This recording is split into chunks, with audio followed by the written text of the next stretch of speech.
Hey, I was making you wait for me.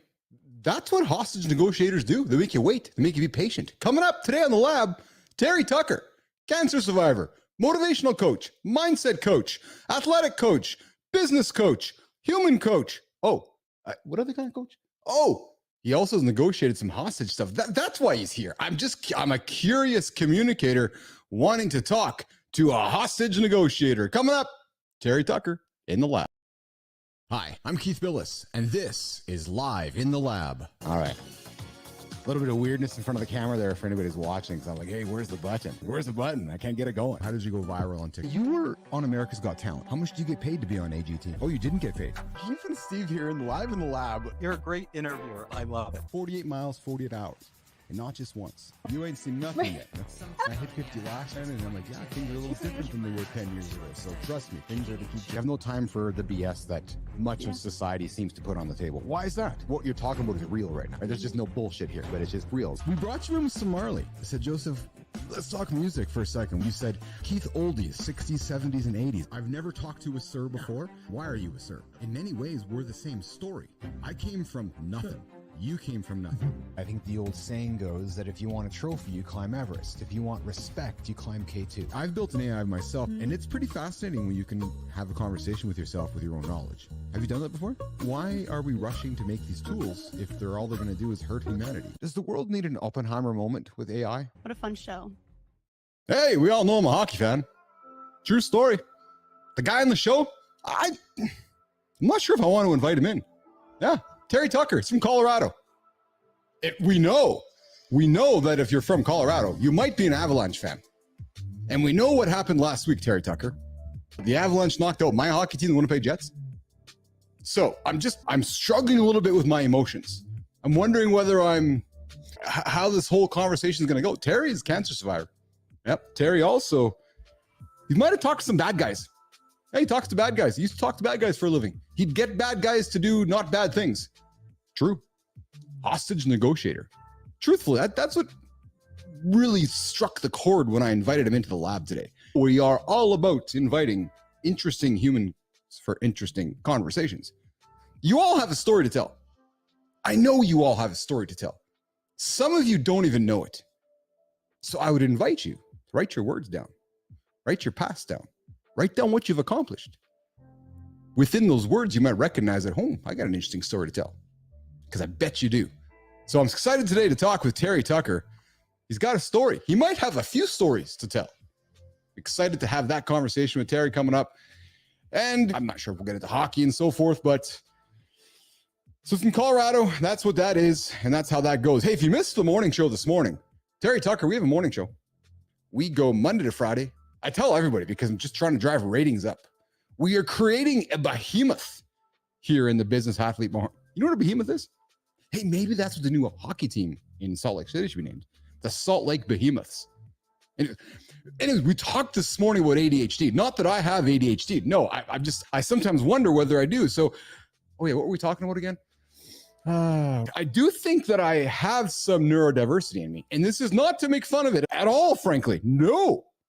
If anything, this show, these conversations I have been privileged to have with so many incredible human beings around the planet has, if anything, enlightened me to the fact of how different, how unique, yet how similar we are as human beings. And I'm sure, as a matter of fact, I'm willing to bet Terry Tucker would concur with that. Because I suspect when you get into a situation with a human being, you speak with them, you listen to what they have to say. And then after a while, you probably put them into a compartment or into a bucket or into a category. You're like, oh yeah, this person's like that person. This person might be motivated by this. And I have to tell you, nation, I absolutely have to tell you, I have been experiencing that. Oh, what's going on here? Looks like we're having some problems on LinkedIn. It looks so, we're going to get this figured out. It's as if there's an ADHD again, just kicking in. I'm losing the brain thought. What the hell? I just completely lost track. I'm distracted by the technical difficulties happening right now. I'm not sure why we're not streaming into the platform, but we will figure that out. I'm going to do that in here in a second. Boom, boom. Why don't we do this? Why don't we invite Terry Tucker to the stage? Oh, I know what I was saying. Hostage negotiators, communicating. speaking to different human beings. I suspect, because here's what I've encountered myself in the lab. I've talked to a few hundred people since the show has started. And yet I find when I reflect on all these awesome guests, the similarities yet the differences. The buttons to push, doors to open, the words to use. It's about communication, isn't it? It's about mindset, right? So why don't we, I'm a little frazzled. True story. What's shaking Thomas Williams? I think you frazzled me this morning. That neurodiversity coming in here. Okay, let's do some Terry Tucker. What's going on, Terry Tucker? Keith, how you doing? It's great to be here. Thanks for having me. I'm looking forward to talking with you. 100% great to have you here as well, even though you're from Colorado. That's okay. I didn't get a reaction from you in the green room, so I'm suspecting you might not be the biggest Avalanche fan. I am. As a matter of fact, my wife is from Minnesota. My brother-in-laws were both here last week, and it was wall-to-wall hockey. So, yeah, big North Dakota. They used to be called the Fighting Sioux, but the NCAA didn't like that. So, yeah, they're huge North Dakota fans. They actually went to the Frozen Four and watched the University of Denver win the NCAA tournament. Yeah. So before we get into it, do you have any opinions, or do you have any points of view, or do you have any punditry, Mr. Tucker, on your beloved Avalanche going to the Stanley Cup Finals this year? Because I will tell you, I witnessed the debacle against my hockey team here. And I said to my wife, I said to my son, I'm like, ooh, they're on their way. They're going to make a run. They are going to make a run to the finals. I would love to hear a local perspective. Yeah, they're good. And they play as a team, like the Nuggets play as a team, although I'm not sure the Nuggets are going to win it again this year in basketball. But that's, I think, what's fun about the Avalanche. I grew up in Chicago, so in all honesty, I'm more of a Blackhawks fan. There you go. Yeah, okay. Yes. I am an Avalanche fan. So we used to say you went to the hockey game, or you went to the fights and a hockey game broke out kind of thing. That's the way when I was growing up, hockey used to be, and we loved it. We absolutely loved it. So I think the Avalanche will go to the finals this year. Yeah, I can't argue with you. Making a prediction here, 9 minutes into the show with Terry Tucker, Avalanche are going to the finals in the 2024 Stanley Cup Finals. Listen, their path is, they're more than likely going to beat Dallas, I'm going to suspect, and they're going to either face Edmonton or Vancouver. I'm going to bet on Edmonton probably. And then I think in a 5-6, it's going to be a 7-game series, but I suspect Colorado will beat. It just seems inevitable to me, the path that they're on and the way that they're playing hockey right now. But anyways, Terry, we are not here to talk hockey. We are here to talk about you. We're here to talk about your journey. You have had a life journey, and you heard during my monologue, I was just pontificating about conversations and humans and putting humans in buckets. And I was reflecting before you and I sat down today, because I do a little bit of research into what you've done and your hostage negotiating. And that whole part of the police service fascinates me, because that's about humans communicating. That's what I love. That's what I'm building my whole career, my next generation of my life on, is this idea of communication and the power and magic of words, and how you can move a human being with words. Some call it diplomacy. Some call it, fuck, get out of the house. Right? But it's still words. And I really want to dig into that conversation with you, Terry, in a few moments. But before we get there, you're joining us from Colorado. You said you're from Chicago. I got to tease you, man. I talked to all my American friends. You guys just move everywhere around the country. You're just like, oh, yeah, honey, we're going there now. You've been in Cincinnati. You've been in Colorado. You've been in, what are you, the C guy? Colorado, Cincinnati, Chicago. Where else you been, pal? Went to college in Charleston, South Carolina. My wife and I lived in Santa Barbara, California. We moved to Colorado from Houston. Yeah. So I've pretty much been East Coast, West Coast, and Gulf Coast, and then everywhere in between. Yeah, no kidding. You got a family? Do. I have a daughter who's a captain in the United States Space, went to the Air Force Academy.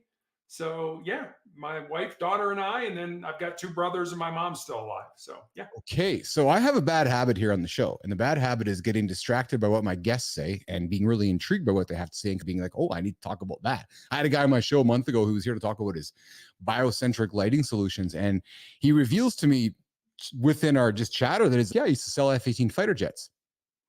Pardon me. He's like, yeah, I used to sell F-18 fighter jets. I'm like, who sells F-18 fighter jets, and what's that like? Got to speak with your daughter for a few months. Maybe we have to have her on the show. She's in the U.S. Space Force. Yes, and her husband is in the U.S. Air Force and is also a pilot.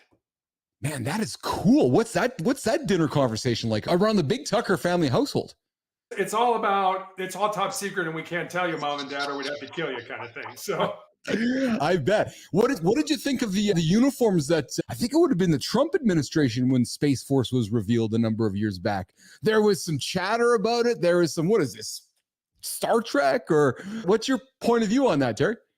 I'm hesitant to comment. I always give her a hard time because it's like, oh, the band is here. I know I like the color and all that. I just don't think that it conveys the, hey, we're from the United States military, don't mess with us kind of thing. Yes. Interesting POV. I feel like we're moving into a world like the Avengers, right? Yeah. You got one guy who owns a satellite system that can just change the world in a second, Elon with Starlink. You have the US Space Force. Everybody's racing for the moon. We're racing for Mars. The world is obviously geopolitically shifting.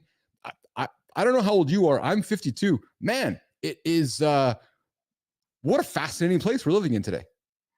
Oh, yeah. I mean, I remember growing up with rotary dial phones, and now you can get the whole world on a small device that we all carry in our pockets. So it's been amazing how much life has changed incrementally. But at the same time, the Space Force is really about satellites. It's about military satellites, communication satellites, and things like that. My daughter always says, just tell people I fly satellites and leave it at that. Okay. You know what's interesting about that is that we're here to talk about mindset and the power of words and so forth. When I hear you say that from your daughter, I don't believe it. And I don't mean that in a flippant way. I just mean that I don't believe it in the terms of, I understand the choice of words she's using. I understand the choice of words that she's being fed. And I understand the narrative that's being perpetuated, because satellites and technology is tomorrow's warfare, is tomorrow's weighing work. So instead of back in the olden days where you and I are on the rotary dial phone, we're talking, we're putting tanks out there, we're putting tanks over there. Now we're putting satellites up there. Why? Because that's how we're going to fight war in the future. It really is, isn't it? It's simple as that. It is. All the GPS satellites are controlled by a branch of the Space Force. And that's anytime you use your phone or your car to get somewhere, that's all controlled by men and women in the military. And many of them are incredibly young and have access and billion-dollar equipment that these young people are trained to operate. I am in awe every time I see what they do. I love hearing that, because that just gets my brain going too. If I may ask, how old is your daughter? 20?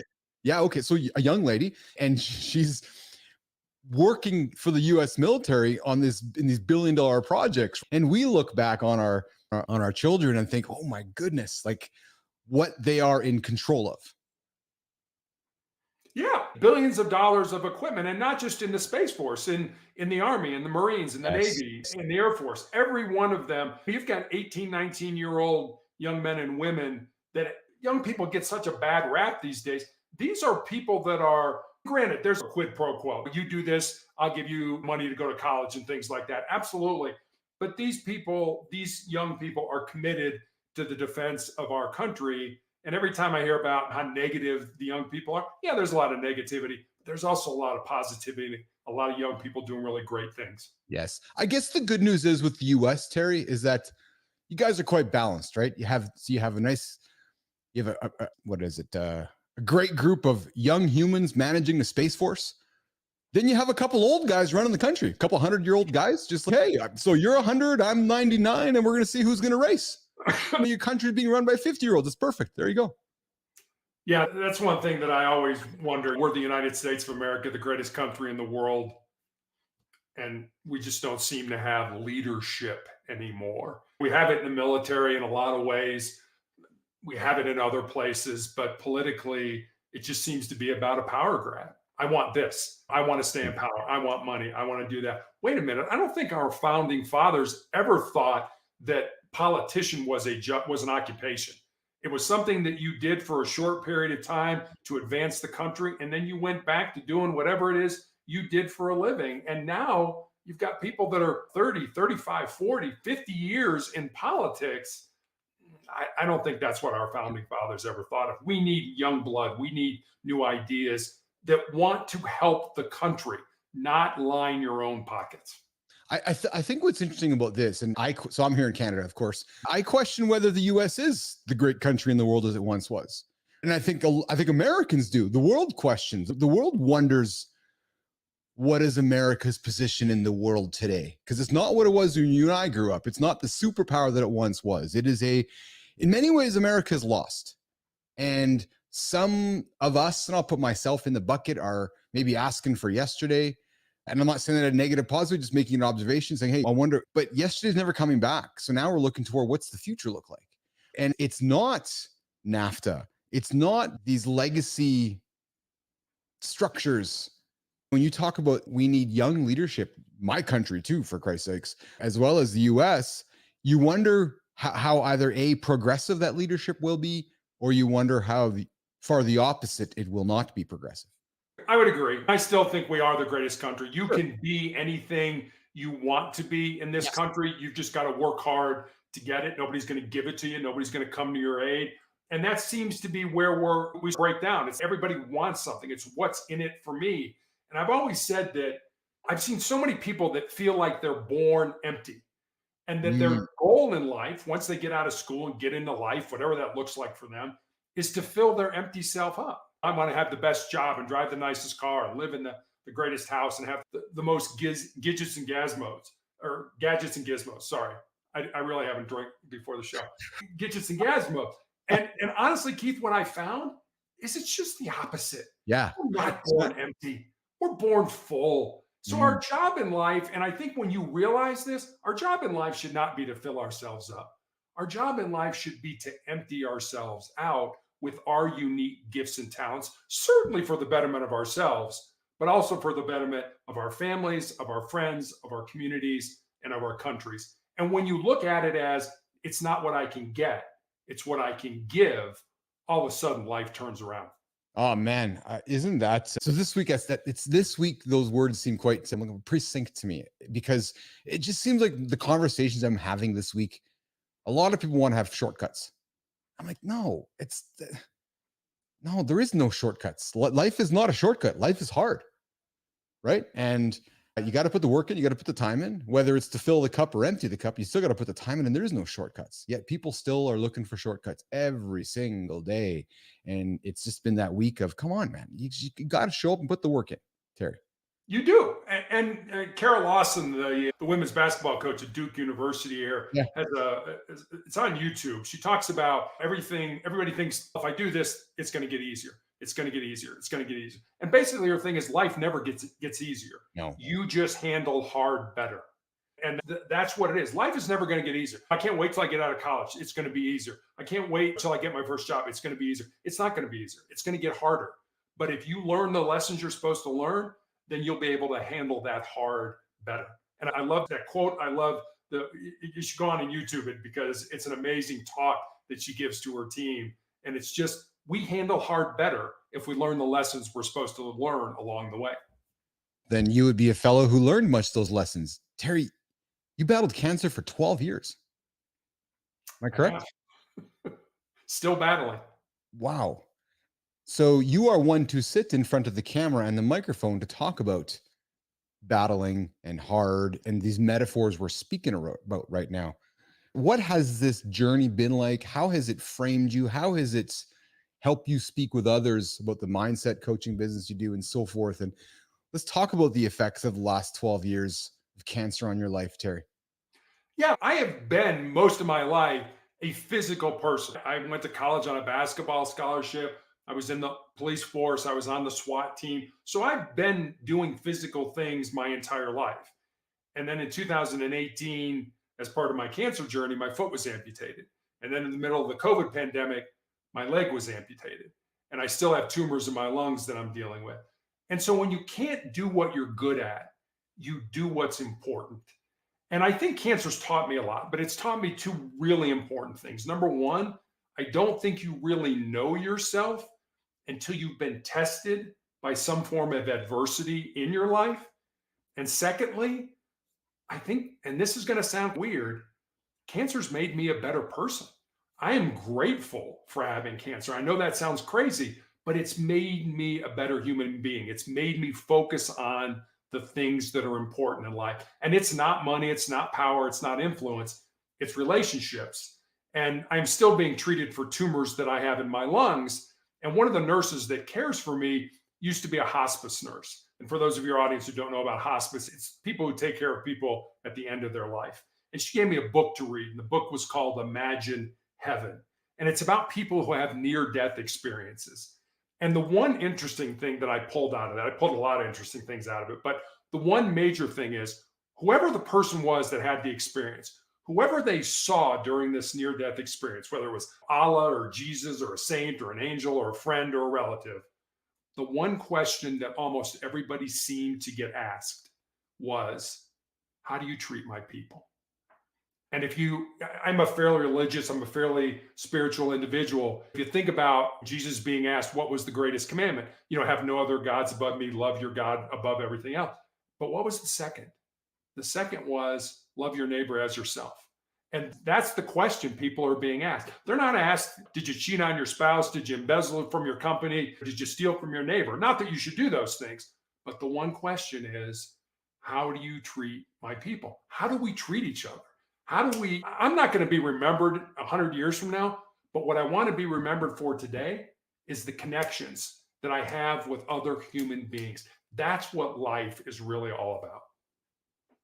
I've been speaking to a fellow this week who also has gone through a cancer journey, and he's speaking with deep conviction about it's about relationships. It's not about transactions. It's about relationships. And he's just beating the drum on it. And I get it because now that I'm hearing you, my monologue, people in buckets, like these common threads that I get to uncover in conversations. And man, like these conversations change my life because I'm like, okay, if this guy says it and this guy says it, something must be. And then this next person says it, right? You're like, okay, I got to pay attention here for a while. Yeah, we tend to get wrapped up in ourselves. Yeah. And I do. Don't get me wrong. You're looking at me now. There's no S on my chest. I do not have a cape and fly around with magic. Come on, Terry Tucker. Your kids think you do, though. I'll tell my daughter you said that. Thank you very much. We're recording it, so I got to do I got to do the same stuff for my kids because my kids don't believe any shit that dad does. I'm like, no, but the guest said dad's pretty cool. They said he's pretty cool. Yeah, if a guest says it, it's important. If dad says it, I just blow it off, right? Yeah, exactly. Yeah. Yeah, but I have those days. I still get treated. I get treated for an entire week every 3 weeks, and it just beats me up. And I find that there are times when I'm feeling sorry for myself or woe is me or why is this happening and all that stuff. And when I do that, I'm looking internally. I'm looking at me. And I find a very simple way to get out of that mode is to go focus on somebody else, is to go talk to another human being. How are you doing? How are things going for you? Do you want to have a cup of coffee? Do you just want to talk? Now, all of a sudden, my focus is not on me and how bad I feel. My focus is, can I make a difference in another human being's life? And it's really that simple. We make things so complicated. Just reach out to another human being. It's amazing what that will do for them and what it will do for you. I thank you for saying that. It's something I try to preach, remind business athlete nation as much as possible, which is, especially my male friends, loneliness is a thing out there. Go call a buddy right now. Go send him a text. Go tell a friend you love him. And then don't get all worried about the emotional part. No, tell them you love them, because days and weeks are going to go by and you're never going to tell that person you love them. Just do it. So if you're listening to this episode right now, you listen to Terry, you listen to Keith, just pause and just go send somebody a text, because not often. We more than likely never do, Terry. So I'm inviting you guys just to connect with another human on behalf of Terry right now, Terry and Keith. But Terry, so this is where I get paid the big bucks to ask these kinds of questions. I'm not making any money. You split it with me? Yeah, exactly.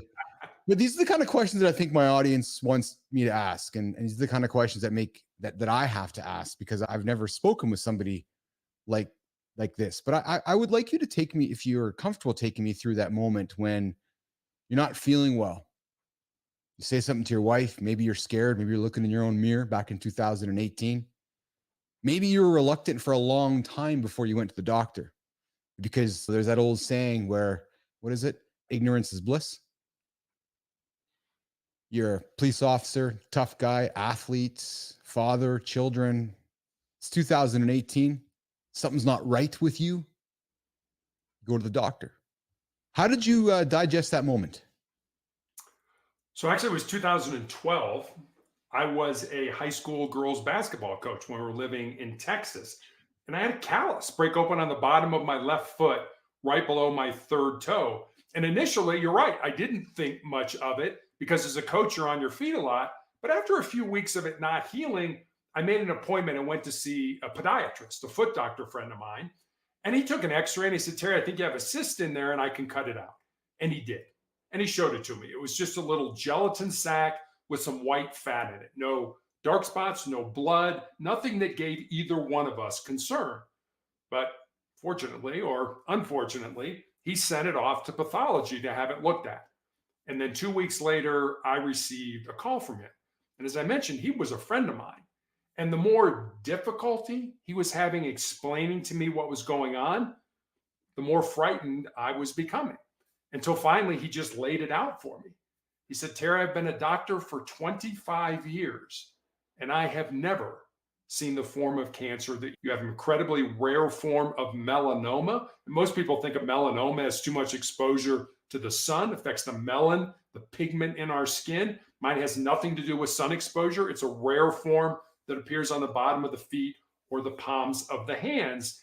And when I was diagnosed in 2012, I was told that more than likely I would be dead in 2 years because there was no treatment other than surgery to help me. So I thought, you gave me a death sentence. Maybe I can turn that death sentence into a life sentence. And 12 years later, I'm still here trying to do that. Oh, dude. I got to connect you with Ian Clark. Ian Clark was one of my first guests on my show back in the early days. 46, he was diagnosed with cancer, given 36 months to live. He was on my show a few months ago. He's whatever it is, 20 some odd years later, because he said, and I'm going to suspect you feel the same way. He's like, to hell if I'm going to die on time, meaning to hell if I'm going to die with everybody else's. Yeah, Terry, you're going to die in a couple of years. Yeah, Ian, you're going to die and you only have 36 months to live. He's like, I'm not dying based on what the statistics and what everybody else tells me. He's like, to hell with that. I'm dying. I'm living on time was his words. I'm living on time on my time. And he made his mission ever since that day was just to actively live his life. It struck me. I've never, ever forgotten about that. And I can tell that this is going to weave itself into my life now with Terry Tucker. So it's 2012. You have that conversation. I'm suspecting the amputation happens around then as well. The first amputation happened 5 years later. So they had nothing for me. So they put me on a drug called interferon, which was, for me, just a horrible, nasty, debilitating drug. I took a weekly injection and I had terrible flu symptoms for 2 to 3 days every week after those injections. And I took those weekly injections for almost 5 years. So imagine having a terrible case of the flu every week for 5 years. And that, as my oncologist used to say, is not a cure. We're just trying to kick the can down the road and buy you as much time. I'll tell you, Keith, excuse me, during that time, I prayed to die. I was so sick of being sick that I was like, look, God, there's living and there's not dying. And I am in the not dying camp. I'm not really living. I'm just trying to survive literally day to day. If you would have asked me about my goals, I'd be like, my goal is I'm going to try to get up tomorrow morning. And I know that sounds over the top, but it really was that bad. And so I took this for 5 years until it became so toxic to my body that I ended up in the intensive care unit with a body temperature of 108 degrees, which is usually not compatible with being alive. I was just going to say, you're not living at 108. No, you're boiling is really what you're doing. I will never forget this. I was in the ER. And the funny thing about it is I'm burning up, but I'm freezing. I am so cold. And they come in, they rip all these blankets off me. They pack me in ice. And I remember putting my head up and my torso was naked. And honestly, and this is going to sound funny, but I really thought this. I'm like, I had so many heat waves generating from my torso. I thought, boy, if I had some Jiffy Pop popcorn right now, we could have a really good time. I could just put it on my chest and we could pop the popcorn. That's how it looked like. My torso looked like an automobile, the hood in the middle of the summer that's been outside all day and with the waves coming off. And that's the last thing I remember, except waking up in the intensive care unit. That was, you got to stop this drug because it'll kill you. And then the cancer came back almost immediately in the exact same spot on my foot. And that was 2018 or 2017, and my foot amputated in 2018. I would suspect, Terry, when the cancer came back and they're like, oh, the cancer's back. I want to be respectful of the situation, but I think Don't be respectful. I joke about it all the time. I was just going to say, I believe you're giving me permission in the way that we're speaking to make some light of the whole thing. Sure. But I'm suspecting what you're saying is just get this fucking thing off me. Cut my foot off. Because you just said to me a few minutes earlier, you wanted to die. At least if you cut the foot off, you can still live and you don't got to take the drugs. And I bet you at that point in this journey, Terry, you are like, just get rid of it. Am I correct? And mentally, as difficult as that moment was, there was probably a lot of gratitude in that moment as well. Am I wrong? No, you're absolutely right. And there was. It was like, just get this out of me. Yes. My leg, my foot, my leg have been betraying me for 5-6 years now. Get it out of there. Get rid of it. And they did. And then the next year it worked its way up my shin. So 2 more surgeries. And then in the middle of the COVID pandemic, I had an undiagnosed tumor at the sort of the bottom of my leg that grew large enough that it fractured my tibia, it broke my leg. Oh my God. And in the middle of the COVID pandemic, literally with no support, you can have nobody with you. We are going to take your leg off above the knee. And I remember that morning, I remember my wife just pulling up to the hospital and there was a nurse there, put me in a wheelchair. And my wife was like, what am I supposed to do? I said, just go wait in the parking lot and pray until the doctor calls you that when it's over. And being wheeled back to this large cavernous pre-op area that's divided into 30 different bays, all designed to prep people for surgeries. And I was the only person in that whole room. Jesus. And it was like, I honestly, Keith, I wanted to get up and run. If I didn't have a broken leg, I probably would have. And then they're like, you're going to be in the hospital for 10 to 14 days to learn how to function without a leg. They sent me home after 48 hours because of COVID. I'm like, I just had my leg cut off. They're like, yeah, get out of here.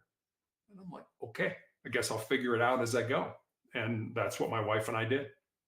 I guess I'll figure it out as I go after I just had my leg amputated 48 hours later. Listen, nation, if there's anybody listening right now who's bitching about life, just go back and listen to the last 12 minutes of our episode here. Because I joke about this, Terry. I do shows live instead of podcasts because podcasts can be recorded, edited, and massage all the shit out. I'm sitting in front of you right now trying not to cry. I'll be really honest with you. I'm holding my tears back because I wear my heart on my sleeve. And the emotions are like, I am just trying to, no, I am. I'm empathetically putting myself in your shoes. And you're a superhero. I don't know if I could have done what you've gone through. Like I say this with love, but you're scaring me, and not in a negative way, but I'm scared in listening to how scared you must have been, man. Like how scared you were in your own private moments, the moments that nobody talks about. When the lights are off, you're walking to the bathroom, your wife is sleeping, the kids are sleeping, and you get up and you're going from point A to point B, and you're going for a pee. You're like, holy fuck, I only got one leg. Terry, how scared is that situation? And now you're going through this thing with me right now. You're laughing, you're jesting. You have this attitude, this zest for life. Dude, I didn't get a lot of sleep last night because I was busy. When this show's over, I got a lot of shit to do now. Like I'm not resting because No, I think it is important. And I do use humor. I remember when I call it walking after my foot amputated. I was in this sort of cast or whatever, and I was walking out of the hospital, and there was a woman at the entrance, and she was staring, and I'm looking around. Is she staring at me? And I was the only one there, and it was just like I'm staring right through you. And I remember as I got up to her, I just briefly paused. I looked her in the eye, and I said, "Don't worry, it'll grow back." And then I just kept walking. And I turned around and she had this look on her face like, is this guy like a salamander? You cut off the tail, it grows back kind of thing. I use humor because people get uncomfortable when they see somebody without a leg or they see somebody. And I want people to understand that I am just like you.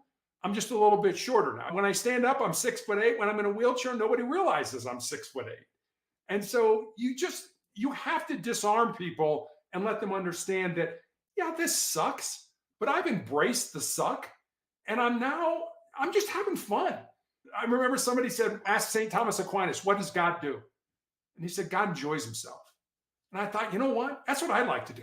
I want to enjoy myself for whatever time I've got left. I want to enjoy myself. And yes, I was scared. Yes, there were those dark times. But honestly, my faith, my family, and my friends, what I call my 3Fs, got me through all these difficult times. Dude, you are an incredible human being. I'm just trying to hold it together here. And you're holding me together. I thank you. You are keeping the show together for me right now because I'm struggling here sitting here listening to you. Did you say you're 6'8"? I am. Or 5'20" if you want to. That just continues to shine the light on the fact that you're a superhero. Like you're a larger than life figure. And then this happens to you. So you had a choice to whether embrace it and live with it. Because what I'm hearing from you, Terry, is you're an inspiration for others now too. Your journey, your story. I talked before the monologue. I didn't know I had no idea we were going to go down this path. But I said on my monologue, everybody has a story to be told. And dude, your story right now is inspiring many people that are scared, that are shit scared, Terry Tucker. And you've spoken about faith. Was faith always a part of Terry, or was faith something that you wove into your life in those moments back in 2012 going, I need some help and I'm looking for somebody for help? Faith has always been a very important part of my life. I'm a cradle Catholic, Yes. for better or for worse. And it works for me and it helps me. And I mentioned when I was on interferon, I prayed to die. I really did. I was like, come on, God, be out of this. And when I had my leg amputated and I had these tumors in my lungs, I remember that was about 6 months later after I healed, my doctor was showing me my CAT scan. And I have no medical background. I don't know how to read a CAT scan, but you could look at it and be like, oh, boy, that sure doesn't look like it belongs there. I had these big tumors in my lungs. I had fluid all around the pleural spaces. I was coughing up green bloody phlegm. And I remember looking at my oncologist, and Keith, this honest, I'll never forget this till the day I die. I remember saying to him, what you just showed me, how was I alive? Yeah. And I will never forget this. He put his head down. He shook his head no. And then he lifted his head up and he looked at me and he said, I don't know, because you shouldn't have been. Which said to me that God's not done with me yet. When I die, where I die, how I die, way above my pay grade. Don't spend a lot of time worrying about the dying.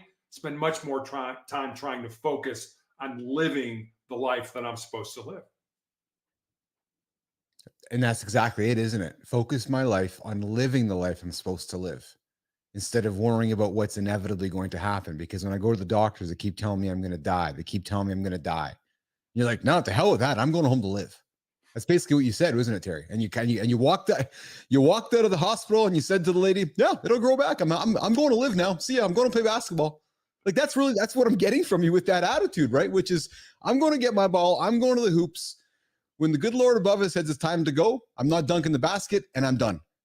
Am I paraphrasing you correctly? And that's just it. I think the doctors are like Vegas. They play the odds. They say, literally, for a guy this age with this stage of cancer, you're going to live X. But what the doctors don't know, they don't know your heart. They don't know your mind. They don't know your soul. They don't know that you want to see your daughter graduate from high school. You want to walk your daughter down the aisle. You want to see your grandchild born. They don't know that. They don't know the result. And those things are so much more powerful than your body is. So using your mind, using your spirit, using your heart, I can promise you, just like the friend you mentioned a minute ago talked about his life, I'm going to die on my terms.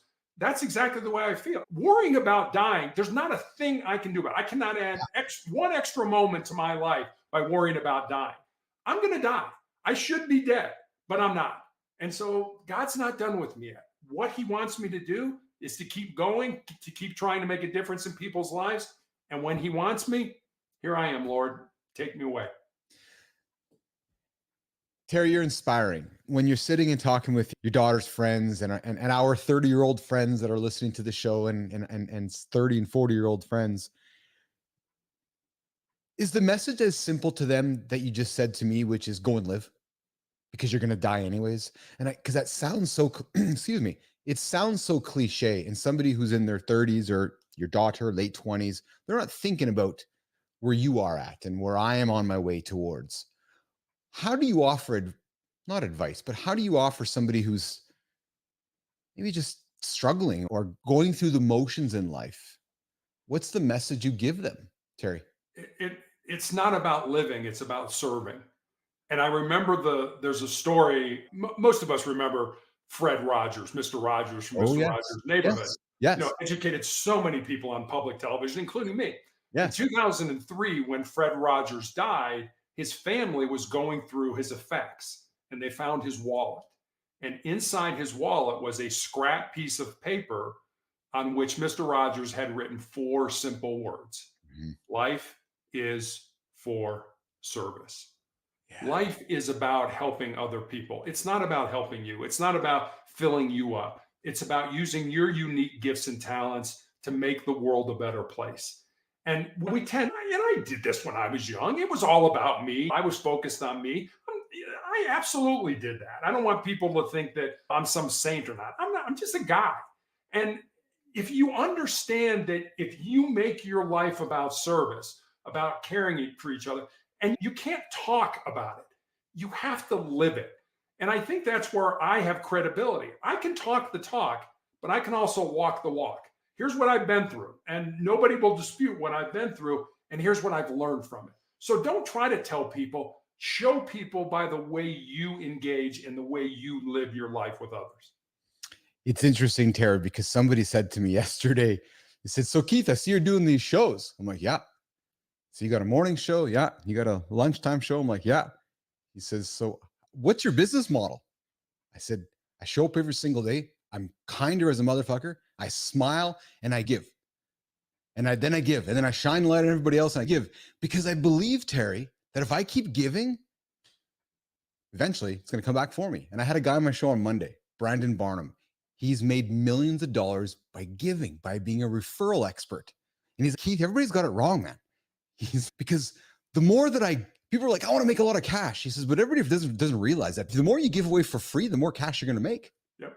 He says, but nobody understands that whole part. He goes, it's the simplest thing. So when I hear you say about service, and I'm sure Fred Rogers probably wasn't a broke fellow. He probably made a few bucks in his career. Oh, yeah. Right. Came from a wealthy family. Yeah. Let's just think about that. So give, and I know we got to pay the bills, nation. I get that. I know Visa is saying, hey, I need to get the bills paid. I understand that. I've been there. I'm there. I get it. But if you can find the balance of just giving first and then receiving second, oh my God, is it ever fulfilling? And then money actually happens because I'm seeing it happen. Be like, oh yeah, you're really kind. Can we work with you? Sure. You keep shining light on everybody else. Can we work with you? Sure. I haven't done anything. No, but you're just really kind and you're always shining light on other people. You seem like you're servicing everybody. Yeah, that's what we're doing. So I'm having some fun with it, but because you're speaking about it from your place right now, I'm relating it back to even business with people. Give. Cut the extra potato to make those fries a little bigger on the plate. You get a happier customer, value everywhere. The customer comes back. That extra potato, the extra minute. Yeah. Give. And just a smile. Yeah. When I was a hostage negotiator, that was one of the first things they said. You're blocks away talking on the phone to somebody and they're like, smile. Like, why the hell do I need to smile? The guy can't see me. No, that smile comes through on the other end of the phone. And that's back to connecting with other human beings. Just smile at somebody. It forces those oh gosh, I just totally see. This is what happens when you get old. Words go right out of your head. Those neurons in your brain, yes. When you smile at somebody, yes, it forces them. They'll smile back at you. Yes. It's uncontrollable. Yes. So just smile at people. So I've spent 47 minutes with you, and I just want to be respectful of your time. Do you have a little extra time to go into overtime? Absolutely. Okay, good. Yeah, you're living life. You're not dying yet. I'm good. You got lots of time to live. That's right. I forgot. Let's go into, because I want to get into hostage negotiating with you. Now that I've spent 47 minutes speaking with you, it's clear to me why you were successful. I'm going to assume you were successful in that part of your career. You're a great communicator, but you smile when you speak, and you speak from your heart. Speak about that to people that struggle with communicating and the power of smiling when you speak, and how you worked your attitude into communicating with strangers down the road you never knew, bad guys, bad girls. And you're like, no, I got it. I'll take care of it. I'm just going to talk to them nicely, because I believe myself in the power of words, the power of diplomacy, the power of getting a human being to do something, and not in a nefarious way, but to the power of words, communicating. Terry, talk about that with me. Yeah. And I think one of the things, like, we would start out with, hi, I'm Terry. That's how we would start out. We wouldn't start out with, hi, I'm Officer Tucker, or I'm Sergeant Tucker. It was, hi, I'm Terry. What do you want me to call you? What's your name? I don't want you to know my name. Okay, what do you want me to call you? And what really, the first thing you want to do is what we used to call tactical empathy. In other words, Mhm. help me to understand where you're coming from. Not necessarily agree with you. If I'm talking to a guy who just murdered 3 people, I'm not going to be like, Yeah. oh, yeah, you should have done that. No, but it's help me to understand where you're coming from because empathy builds trust and Mhm. trust allows you to change behavior. So that was one thing we did. But let me go back because I remember when I first started, we were given a formula, and the formula was 73855. And it has to do with how we communicate with each other as humans, not just police and that kind of thing, but you and me. 7% are the words that we use. And think how many times we say something that's, oh, did I say the right thing? Or I should have said this. Or that's only 7% of how you communicate a message are the actual words you use. 38% is the tone of voice that you use with those words. And we were always taught to use a curious voice. Be curious, want to know about people. And then the last part, 55% of how we communicate a message is our body language and our facial expressions. So, understanding that formula and thinking about us as negotiators, if we're negotiating with somebody who's got a gun and is barricaded in a room, whether they have a hostage or not, I'm not in the room with that person. So, we didn't have the luxury of that 55% of me saying something and be able to see the person roll their eyes and be like, oh, what an idiot. I can't believe he said that to me. So we had to figure things out, certainly based on what people were saying, but also what they weren't saying and how they were saying it. And so that was empathy, was how we started. We would use open ended questions. We would use how and what questions. We stayed away from why questions Mhm. because why sounds accusatory. Well, Mhm. Keith, why did you do that? Oh, wait a minute. Is he saying I shouldn't have done that? I can get to the same information by saying, Keith, what got us to this point? I can get the same information using a softer question. Oh, that's brilliant. What did you love about that role, Terry? And what did you hate about it? The thing I hated about it is you're trying to develop trust and trust any relationship, husband, wife, boyfriend, girlfriend, parent, child. Trust is the overarching theme of any good relationship. Yes. And I'm trying to develop trust with an individual that many times I had no idea why we were there. I had no idea what started this, why this person took hostages or barricaded themselves in a room with a weapon. And also somebody I've never met in my life. And think about how difficult it is to develop trust with somebody that you know, that you're with, that you can ask questions of. So we never lied to people. People would say to us, hey, I'll come out, but you got to promise me that I'm not going to go to jail. And we would have to say, I'm sorry, but when you do come out, you are going to go to jail. And then we would try to deflect the conversation to something more palatable. And the reason we never lied, and this happened several times, is because there was a very good chance a year from now, 2 years from now, 3 years from now, we would be right back negotiating with that person again because the underlying problem, maybe it was their mother, was still there and still nagging them and still giving them a hard time. And so we're right back negotiating. And if they ever felt, hey, Tucker, the last time I talked to you, you lied to me, Yes. credibility's gone. You got to bring in another negotiator to talk to them because I've lost the trust with that individual. Terry, when you watch Hollywood, you watch all the hostage negotiating movies and TV shows. I see you smiling and laughing. How real are some of those scenarios? Yeah, you're shaking your head. Yeah, I don't want to oversimplify it, but Terry, it's really just, it's really just communicating with a human and trying to connect with them to get them to do what you want them to do. Whether that is sales, whether that is building a house, whether that is walking out of the building that you recently killed a bunch of people or whatever the thing is, your role in that situation is to convince me to do what you want me to do, what Terry Tucker wants me to do. Am I right? That's what I'm trying to do. But at the end of the day, the person who's barricaded or has the hostages, they're going to determine what happens, whether they're going to come out peacefully, Oh yeah. whether they're going to end their life. And about 10% of the time, they would end their life. And it was like, hey, I know I'm caught. I know I'm not getting out of this situation. And I know I'm going to go to prison for the rest of my life. I'm not doing that. and they would end their life. That was their decision. Or whether we were going to send the tactical team in to get them. It was really that simple. Those were the things that I was trying to keep people as safe as possible. And I don't mean to sound callous by this, but I never lost any sleep over those people that decided to end their life, because I knew, one, I had great training, two, I was working with great people, and three, I did everything I could to try to get them out safely. But like I say, at the end of the day, it was their decision how this was going to end. Do you think, Terry, that role in your life being a police officer? We're playing policeman. We're playing policeman, yeah, talking to bad guys on the phone. Speaking of, do they FaceTime the guy now, or do they actually still use the phone? I don't know. I think they still use a phone. I did it when there was rotary phones. We had a technical group that came with us that literally took down the phone lines. So they couldn't call out. They couldn't call somebody. This was before cell phones. I don't know how they do it now. And so we would use a throw phone. And so the only person you could talk to was me. And just so people understand how it works, yes, there's a primary, and we rotated who the primary was. But then there was a secondary sitting right next to you, listening, not saying anything, but listening to the conversation. And then we had 3, 4, 5 other people, what I used to call working the crowd, getting intelligence. Why did this happen? Why are we here? Why did the person do what they did? Stuff like that. So you may get a note from your secondary that says, don't talk about his mother, because the people working the crowd found out that he had a big fight with his mother and he grabbed a gun and he barricaded himself. So it wasn't hi, I'm Superman, I do everything. No, it was a team function on how we got somebody out. Terry, did that part of your life prepare you for the cancer journey you're on?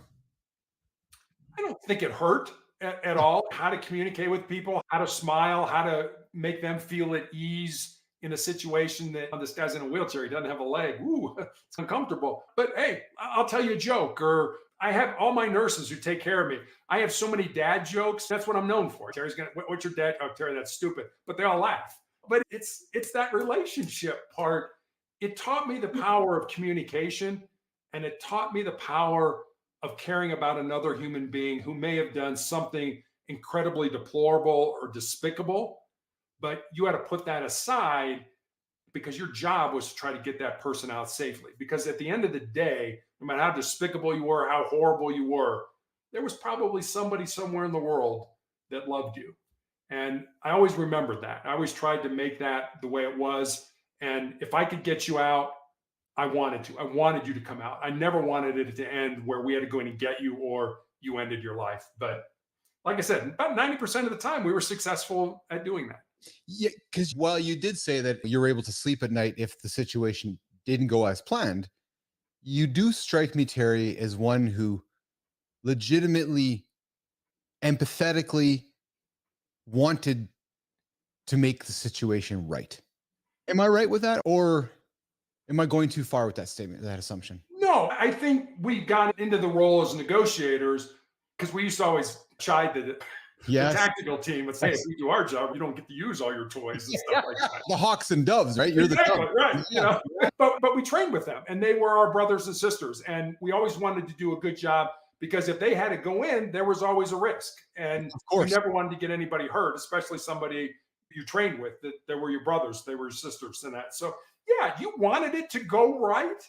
But again, you're part of a team. And if you're part of a team and somebody else, like I said, the person barricaded, the person with the weapon, at the end of the day, they were going to decide how this was going to go. But you know what? We take hours. We take 4, 5, 6, 7, 8 hours to try to get you out if we felt we were being productive and things were moving in the right direction. When communication broke down or they stopped talking to us and stuff like that, then it was up to the command staff to decide, are we going in? Are we going to throw gas in and try to get them out? What are we going to do? Mm-hmm. Terry, how many years have you been married? I'll be 31 years this year. I would like to have your wife on the show one day because I suspect you have an incredible partner. Oh, she's tough as nails. Yeah. I have no doubt, actually, because in listening to you, I'm jealous listening to you talk. You need a strong human in your life, and not as in Terry needs a strong one, but the life that God has dealt you, if I may say that, and the life that God has presented to you to live has been a life with some opportunities, some challenges, some interesting stories to tell during your hostage taking journey, your diverse career in life. You've had to have a special person next to you to support you, to enable you, to empower you. But I also have to say that you probably equally tried to give as much to her because of the support and unconditional support she's given you over the years. Oh, absolutely. When she married me, I was a suit and tie, 8 to 5, Monday through Yeah. Friday, hospital administrator. And I went to her and look, I want to make this pivot in my life at 37 years old and be a police officer and work nights and be on SWAT and be an undercover drug negotiator, investigator and stuff like that. Will you support me? Yeah. And she was like, yes, I will support you. I will go for that. She will also tell you that every Sunday night, practically, we would sit down. She'd make a nice meal for the family. We'd be at the table and the pager would go off and there would be a call up somewhere. And I'd be like, I got to go. I'm sorry. I know you've done this. But at the same time, I got out of law enforcement after 10 years because she's always been the primary breadwinner and she lost her job. We were in Cincinnati. I was on the Cincinnati Police Department and we moved to Texas. And I'm like, okay, I will now support you in what you need to do for our family. It's always been about our family, not so much about us individually. That's, oh man, what a spectacular conversation we've had today. I'm speechless. I rarely am I speechless, Terry, but I'm speechless right now. I've thoroughly enjoyed this. In 2020, you wrote a book, Sustainable Excellence: 10 Principles to Leading Your Uncommon and Extraordinary Life. In 2024, you were featured author in the book Perspectives on Cancer: Stories of Healing, Hope, and Resilience. Now I got to crack a joke. Were you a best-selling author? No. Yes! I found it. So you got to go to LinkedIn. You got to go to my profile after the show here.